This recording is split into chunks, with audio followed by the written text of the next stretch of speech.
Bonjour à tous, je corrige dans cette séquence l'exercice 2 du sujet de mathématiques de la session 2022 du concours des professeurs des écoles. Allons-y. Dans cet exercice, on nous propose un dé cubique non truqué. Donc ici, un dé non truqué, donc on est dans un cas d'équi probabilité. Alors, qu'est-ce que ça veut dire un cas d'équi probabilité? Ça veut dire que toutes les faces ont la même chance de sortir. Et donc, dont les faces opposées sont identiques. Donc, on a 2D, ici, je vous ai mis 2D, donc les faces opposées sont identiques. Elles sont numérotées 0, 1 ou 2. Donc, ici, j'ai un 0, donc la face opposée, ça sera un 0. Ici, j'ai un 1, la face opposée, donc à l'arrière, ce sera 1. Et à droite, j'ai 2, et bien sûr, à gauche, ça sera 2. C'est pareil pour le deuxième dé, que je vous ai mis en image. Alors, j'ai mis 2 dés parce qu'on effectue 2 lancers, donc ça revient à avoir 2 dés, et on lit à chaque lancer le chiffre inscrit sur la face supérieure. Donc ici, par exemple, si j'avais lancé et obtenu ce résultat, j'aurais 2 zéros. Très bien. Les 2 lancers permettent d'obtenir un nombre décimal. Voilà. Le résultat du premier lancer va nous donner, donc ce dé, par exemple, si c'était le premier lancer, et celui-là le deuxième lancer. Donc le premier va nous donner le chiffre des unités, et le deuxième va me donner, je vais prolonger un peu, le chiffre des dixièmes. Voilà. Donc, en fait, l'astuce ou le jeu consiste à lancer les 2 dés.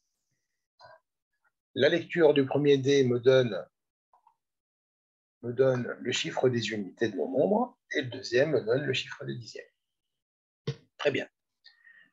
Première question, donnez la liste de tous les nombres que l'on peut obtenir. Alors, quand il s'agit de 2 dés, le réflexe à avoir, c'est de faire un tableau à double entrée, donc deux lectures. En colonne, on va mettre les résultats possibles du premier dé, et pour la première ligne, ici, les résultats possibles du deuxième dé, par exemple. Et donc ici, du coup, je vais avoir ici le chiffre des unités, et là, ça va me donner le chiffre des dizaines, par exemple, des dixièmes, pardon. Donc, unité, dixième. Alors, qu'est-ce que je vais avoir comme possibilité pour le chiffre des unités qui correspond, par exemple, au premier dé? Donc, je peux avoir un 0, mais j'ai également un deuxième 0, ou bien un 1, ou bien un deuxième 1. Alors, je les mets à la queue leu. Comme ça, on verra tous les cas possibles. Et donc, 2 et 2. Donc, j'ai un dé cubique. J'ai donc 6 faces, 2 0, 2 1 et 2 2. Et c'est pareil pour le deuxième dé. Donc, je vais avoir 2 0. Donc, les faces, cette face et la face inférieure. 2 2, 2 1. Et enfin, 2 2. Alors, donc, pour répondre à la première question, donnez la liste de tous les nombres possibles. On va compléter le tableau, tout simplement. Alors, 0 en unité, 0 en dixième. Bah, ce sera 0,0 que je noterai 0. Identique pour celui-là, donc 0,0. 0,1, 0,1 un dixième. Idem pour le deuxième cas. Donc, je vais avoir 0,1, 0,1. Ici, ce sera 2 dixièmes, étant donné que le deuxième me donne un 2, le deuxième D, et 0,2 pour le dernier cas. La première ligne, elle sera identique à la deuxième, puisque j'ai un 0 pour mon premier tirage ou mon premier lancer. Donc 0, 0, 0,1, 0,1, 0,2 et enfin 0,2. Donc vous voyez, c'est assez rapide et assez facile à compléter sans se poser de questions en fait. Et donc, à la suite, donc j'aurai 1 en unité, 0 dixième, 1,0, puis 1 tout court, 1,0 pour le deuxième, 1,1, etc. On continue. On complète. Donc, la ligne suivante, sera identique à cette ligne-là. 1,2. Et enfin, voilà pour ces deux lignes. Alors maintenant, si j'obtiens un 2 avec le premier dé et un 0 avec le deuxième, ça sera 2,0, 2,1, 2,1, 2,2 et 2,2. La dernière ligne est exactement la même que la cinquième ligne. Évidemment, on a maintenant l'habitude de le faire. Alors maintenant, quels sont tous les cas possibles? Quels sont tous les nombres possibles? Eh bien, il y a juste à lire. Donc, on peut avoir 0 ou bien 1. Alors, je vais peut-être les ordonner. 0 dans leur croissance, 0,1, 0,2. Ensuite, je vais avoir un 1, 1,1, 1,2, 2, 2,1 et 2,2. Voilà tous les résultats possibles. Voilà tous les nombres possibles. C'est une lecture directe de ce tableau. Question B. On nous demande de justifier que la probabilité d'obtenir 1,2 alors est égale à 1 neuvième. Alors 1,2, on l'obtient donc ici. Voilà. 1,2, on l'obtient, on le voit ici, on le voit 4 fois. On le voit 4 fois. Alors, quelle est la formule de probabilité que je vais appliquer? Donc, la probabilité. Donc, l'événement, c'est obtenir 1,2. La probabilité d'obtenir 1,2. Alors, la formule qu'on connaît et qu'on sort presque à chaque fois, nous sommes dans un cas d'équiprobabilité. C'est ce que j'ai souligné ici. Donc, on peut appliquer la formule de probabilité qu'on appelle uniforme. La formule est la suivante, c'est le nombre de cas favorables. Alors, favorable à quoi? Favorable à mon événement. Sur le nombre de cas possibles. Donc, le nombre de cas favorables, eh bien, c'est-à-dire le nombre de fois où je peux réaliser cet événement. Le nombre de fois où je peux réaliser 1,2, ben, c'est 4 fois. Divisé par le nombre de cas possibles. Ben, le nombre de cas possibles, c'est tous ces cas-là. Donc, on a un tableau de 6 par 6, 6 lignes par 6 colonnes. Donc, 6 fois 6, nous avons 36 cas. Donc, la probabilité d'obtenir 1,2 est égale à 4/36e. Soit, si je simplifie par 4, 1 neuvième. Voilà pour la question B, qui était une question de cours. On va continuer, donc on va utiliser encore une fois cette formule. Alors, question C, on nous dit quelle est la probabilité d'obtenir maintenant un nombre strictement inférieur à 1. Probabilité d'obtenir un nombre strictement inférieur à 1. Eh bien, on va aller chercher la même formule. Donc, c'est le nombre de cas favorables. J'ai du mal à écrire. Favorable. Le nombre de cas favorables sur le nombre de cas total. Donc, le nombre de cas total, on le connaît. Nous avons 36 possibilités. Alors, le nombre de cas favorables, maintenant, on va chercher tous les nombres qui sont inférieurs à 1. Strictement. Ça veut dire que 1 n'est pas compris. Eh bien, nous avons un cas. Donc, je vais les mettre ici. Donc, 1, 2, 3, 4, 5, 6 fois 2, 12. puisque la deuxième ligne est identique à la première. Donc, j'ai 12 cas favorables sur 36. Alors, si je veux simplifier cette fraction, 12, c'est 3 fois, donc 36, c'est 3 fois 12, pardon. Donc, du coup, on peut diviser par 12 pour simplifier, et on aura un tiers. Donc, la probabilité d'obtenir un nombre inférieur à 1 avec cette expérience de lancer de dés est égale à un tiers. Nous avons une chance sur 3 d'obtenir un nombre inférieur à 1. Ça n'est pas la peine de donner un arrondi ici, une valeur approchée, parce qu'on ne vous le demande pas. Quand on ne demande pas, on donne la valeur exacte. Et la valeur exacte ici, c'est une valeur fractionnaire, c'est une écriture fractionnaire, puisque un tiers n'a pas d'écriture décimale. Passons à la question D. Quelle est la probabilité d'obtenir un nombre entier? Eh bien, la probabilité d'obtenir un nombre entier,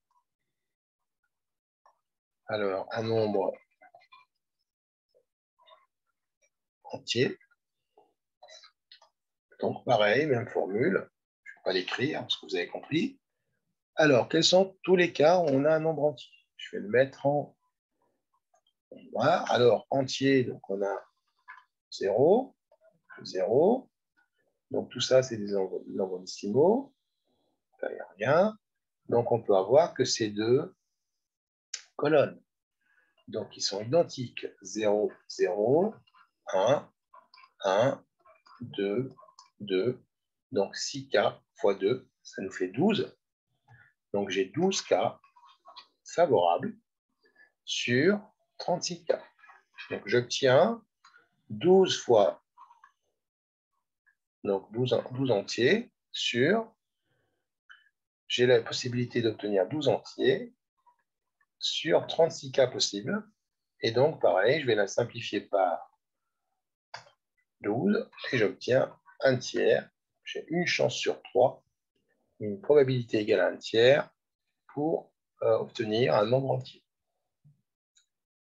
Très bien. Donc, on était à la question C. On va passer à la question E. On était à la question D, donc on passe à la question E. Alors, la question E, quelle est la probabilité d'obtenir un nombre décimal? Bon, obtenir, on est en train de chercher la probabilité d'obtenir un nombre décimal.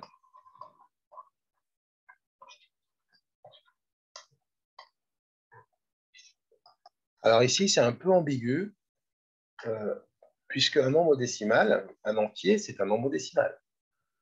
D'accord? Donc là aussi, c'est une question qui pose question. On peut s'interroger. Est-ce qu'on veut dire par là un nombre décimal avec une partie décimale non nulle? D'accord? Auquel cas, le nombre entier est exclu. Sinon, en fait, c'est 1. D'accord? On va partir du principe qu'ils veulent dire un nombre décimal avec une partie décimale non nulle. D'accord? Alors, pourquoi je vous dis ça? Parce que 1, c'est un entier, mais c'est aussi un nombre décimal, puisque sa partie décimale est justement égale à 0. On va partir du principe qu'on cherche un nombre décimal avec une partie décimale non nulle. Eh bien, si c'est le cas, eh bien, cet événement-là, c'est exactement le contraire de l'événement qu'on a calculé, dont on a calculé sa probabilité dans la question D, c'est-à-dire l'événement contraire. Donc, obtenir un nombre décimal, ça revient à dire la probabilité de ne pas obtenir un nombre entier. Alors, si je ne veux pas obtenir un nombre entier, donc ça, on va passer par l'événement contraire. Donc, c'est égal à 1 moins la probabilité d'obtenir un nombre entier. En fait, c'est le complément 1. Donc, ça sera 1 moins 1 tiers, ce qui nous donne, bien sûr, 2 tiers. Donc, nous avons 2 chances sur 3 d'avoir un nombre décimal. Alors, on peut également le faire autrement, c'est-à-dire aller compter le nombre de cas où on a un nombre décimal avec une partie décimale donc non nulle, et on retrouve bien sûr le 24/36e qu'on simplifiera en 2 tiers. Donc voilà pour la première partie. qui repose sur des questions de cours et sur l'utilisation d'un tableau à double entrée en général qui nous aide pas mal pour ce genre d'exercice. On passe à la suite. Donc, dans la suite de l'exercice, nous avons un tapis représenté ci-contre par cette figure. Je vais zoomer un peu, voilà, c'est mieux. Et donc, on a 36 carrés, donc 6 carrés, donc 6 de chaque côté. On nous fait un grand carré de 36 carrés, de 36 petits carrés, et chaque petit carré a un côté de 10 cm. Voilà, donc le petit côté là, c'est 10 cm. Il y en a 36 petits carrés. Ces carrés définissent 3 zones. Donc, on a la zone Z1 qui est grisée ici, la zone Z2 qui est en blanc, et puis la zone Z3 qui est plus foncée, qui contient 4 carrés. Bien. Avec le même dé qu'on a précédemment, qu'on a vu précédemment, on effectue un lancer sur ce tapis et on regarde la face supérieure. Donc, on a toujours le même dé. Je vais aller le chercher ici. Voilà, je vais juste le copier.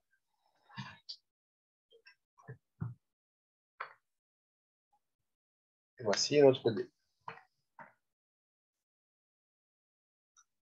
Donc, on a dit qu'on avait 0, 1 et 2. Et donc, on a le même chiffre sur les faces opposées. Et donc, on effectue un lancer sur ce tapis et on regarde la face supérieure. Si le dé tombe à cheval sur les deux zones, c'est-à-dire s'il tombe à cheval, s'il touche cette ligne-là, on relance. On le relance, on relance le lancer. Et on admet que la probabilité que le dé tombe dans une zone est proportionnelle à l'aire de la zone. Donc ici, je vais le souligner, parce que ça, c'est très important. Donc la probabilité, on admet, donc la probabilité que le dé tombe dans une zone est proportionnelle à l'aire de la zone. Voilà, donc j'ai plus de chances de tomber dans une zone si la zone a une aire plus grande que les autres. Voilà, en gros. Maintenant, on va passer au calcul. Quelle est la probabilité que le dé tombe dans la zone Z2? Alors, la zone Z2, c'est la zone en gris ici. Donc, la probabilité que le dé tombe dans Z2, alors, c'est proportionnel, on a dit que c'était proportionnel à l'aire de Z2. Et donc, c'est-à-dire le nombre de cas favorables qu'on a vu précédemment avec la formule, ça sera tout simplement l'aire de Z2. Voilà. Puisqu'on veut que ça tombe dans Z2. Donc, ça sera l'aire de Z2. Donc, c'est l'aire que j'ai assuré en bleu, divisé par tous les cas possibles. Tous les cas possibles, ce qu'on appelle l'univers en probabilité. Et l'univers, en fait, il est représenté par le grand carré qui inclut toutes les zones. Donc, l'aire du grand carré. Alors, donc l'aire de Z2, on va voir comment la calculer. Alors, vous avez plusieurs façons pour calculer cette aire. C'est une couronne.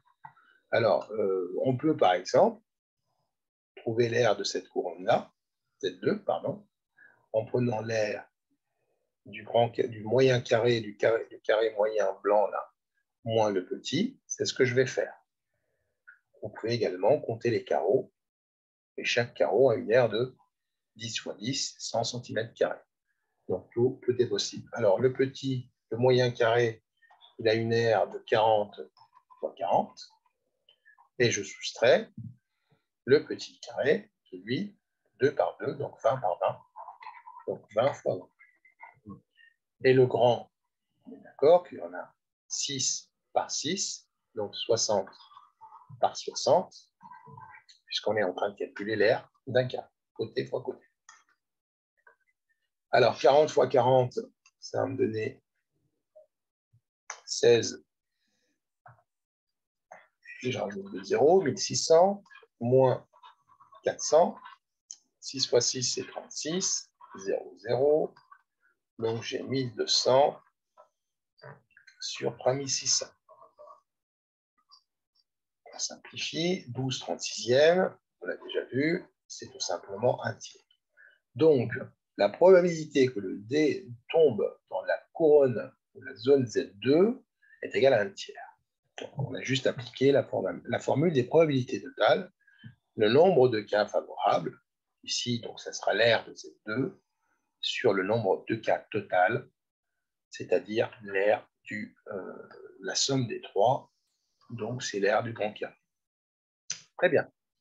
Question B.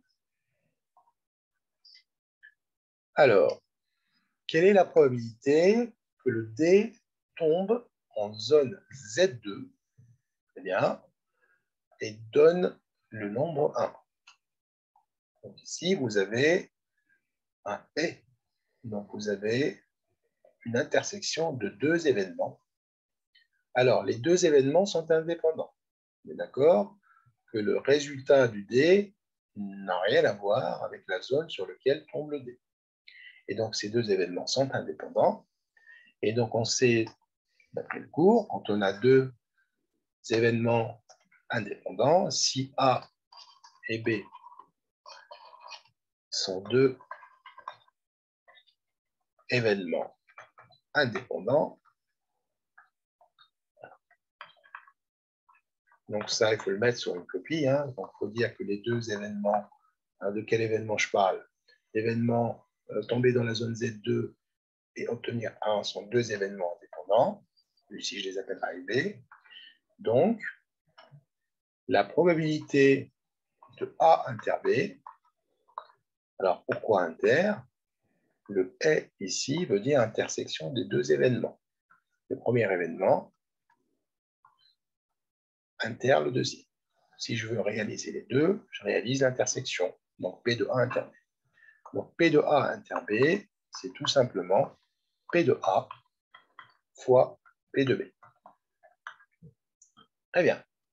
Alors, je reviens à mon exercice. Donc la probabilité de réaliser, donc je vais écrire tout simplement Z2 est obtenir 1. Donc est égal.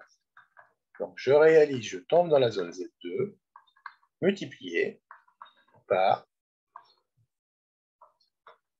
la probabilité d'obtenir 1 avec mon D. Alors attention, la probabilité d'obtenir 1, juste avec un D. Donc je vous rappelle que le D c'est 0, 0, 1, 1, 2, 2. Voilà tous les cas possibles. Donc on a 6 cas possibles. Alors la première probabilité, on l'a déjà calculée, hein, c'est la probabilité de la question A. Donc c'est 1 tiers. La deuxième, on va la calculer maintenant, le nombre de cas favorables. Donc c'est 1, obtenir 1, c'est 2. Donc on a 2, 1, 2 possibilités. Sur un total de 6, ça fait 2 sixièmes. 1 tiers fois 2 sixièmes, ça revient à faire 1 tiers, et 1 tiers pour 1 tiers, c'est 1 neuvième. Et donc la probabilité de tomber dans la zone Z2 et obtenir 1, c'est égal à 1 neuvième. Voilà pour la question B. On arrive à la question C. Donc, quelle est la probabilité pour que le dé tombe en Z2, en zone Z2, et donne un nombre pair? Alors, même histoire. Donc, ces deux événements sont deux événements indépendants. Il faut l'écrire. Donc, les événements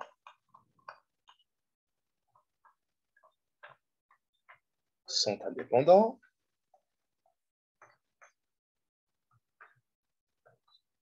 Voilà. Donc, la probabilité de tomber dans la zone Z2 est obtenir un nombre pair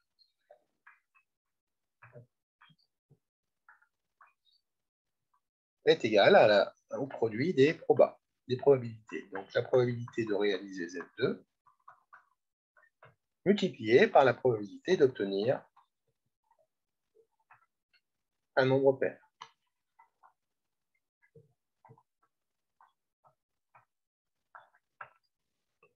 Alors, la probabilité de tomber dans la zone Z2, c'est déjà calculé dans la question A. C'est 1/3.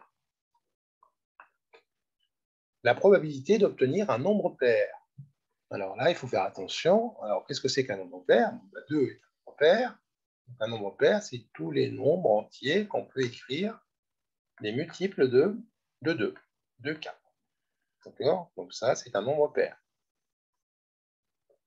Donc tout nombre P qui s'écrit sous la forme de 2 fois K avec un K, un nombre qui appartient à un nombre relatif, un entier relatif. Mais on n'oublie pas le 0. Le 0, je peux bien l'écrire, 2 fois 0. Donc c'est aussi un nombre pair. Donc vous avez 4 possibilités et pas 2. Donc sur un total de 6, ce qui nous fait 1/3 fois 2/3, ce qui nous fait 2 neuvièmes. On aurait pu répondre à la question C en voyant tout simplement que dans les cas possibles, le nombre impair, il n'y a que le 1. Et donc, obtenir un nombre pair, c'est tout simplement le complément de l'événement contraire au l'événement précédent, au niveau de 1, ici. D'accord? Donc, je parle de 2/3. Ici, on a trouvé 1/3. Et donc, pourquoi? Parce qu'en fait, on n'a qu'une seule possibilité pour réaliser un nombre impair. Donc, tous les autres cas, c'est un nombre pair. Voilà. Et donc, on arrive à 2 neuvièmes, la probabilité de réaliser et Z2, c'est-à-dire se trouver dans la zone Z2, et obtenir un nombre pair. Donc voilà, nous, on arrive à la fin de cette séquence. Merci pour votre attention et très bientôt pour la suite des exercices. Au revoir.